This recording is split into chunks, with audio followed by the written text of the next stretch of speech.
આજે આપણે વાત કરીશું દક્ષિણ ગુજરાતના એક એવા ગામની કે જેનું નામ બદલવાની માંગણી થઈ રહી છે, કારણ કે આ ગામના નામના કારણે કોઈ ગામના યુવાને લગ્ન માટે પોતાની દીકરી આપવા તૈયાર નથી. લોકો ગામના આ નામથી કંટાળી ગયા છે.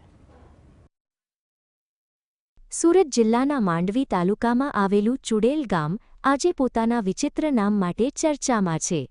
સામાન્ય રીતે જે નામ લેતા જ લોકો ડરી જાય તે નામ સાથે જીવવું ગ્રામજનો માટે દુષ્કર બન્યું છે. આ નામનો અર્થ ડાકણ થતો હોવાથી 1200 લોકોની વસ્તી ધરાવતું આ આદિવાસી ગામ તેને અત્યંત અપમાનજનક માને છે.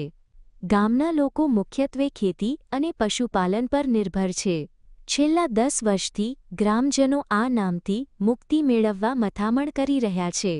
લોકોનું કહેવું છે કે બહાર જતી વખતે ગામનું નામ આપતા તેમને ભારે શરમ આવે છે.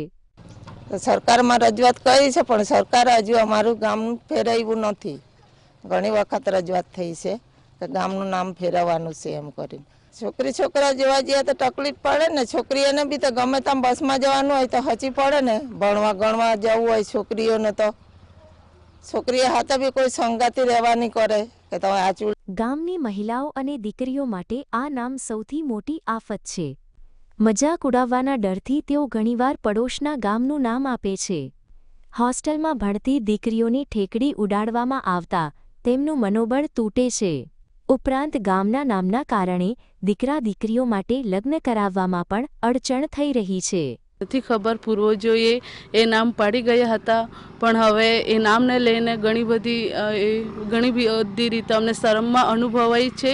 અમે જ્યારે છોકરી જોવા જઈએ છીએ ત્યારે અમને પૂછવામાં આવે છે કે તમારું ગામ કયું છે, ત્યારે અમે કહીએ છીએ કે અમારું ગામ ચુડેલ છે. ગ્રામજનોની માંગ છે કે ગામનું નામ બદલીને ચંદરપુર રાખવામાં આવે. પંચાયતે આ માટે તાલુકાથી લઈ કેન્દ્ર સરકાર સુધી લેખિત રજૂઆતો કરી છે.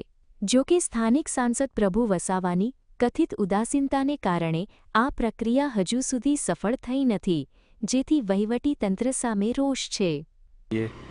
અમને ખબર નથી, પણ હવે આ ગામના લીધે જ્યારે પણ કંઈ સામાજિક પ્રસંગ હોય, જેમ કે કોઈ જગ્યા પર છોકરી જોવા જવાનું હોય, અન્યથા કોઈ પણ, તો ગામનું નામ ઉચ્ચારવું હોય તો થોડી શરમ અનુભવાય, અને જો ઉચ્ચારી દીધું તો લોકો. ગ્રામજનો માત્ર આત્મસન્માનની માંગ કરી રહ્યા છે. જો ચુડેલ ગામનું નામ ભૂંસીને સત્તાવાર રીતે ચંદરપુર જાહેર થાય તો જ આ સમાજની સામાજિક પ્રતિષ્ઠા જળવાશે. અમીશ ચાવડા, GSTV બારડોલી.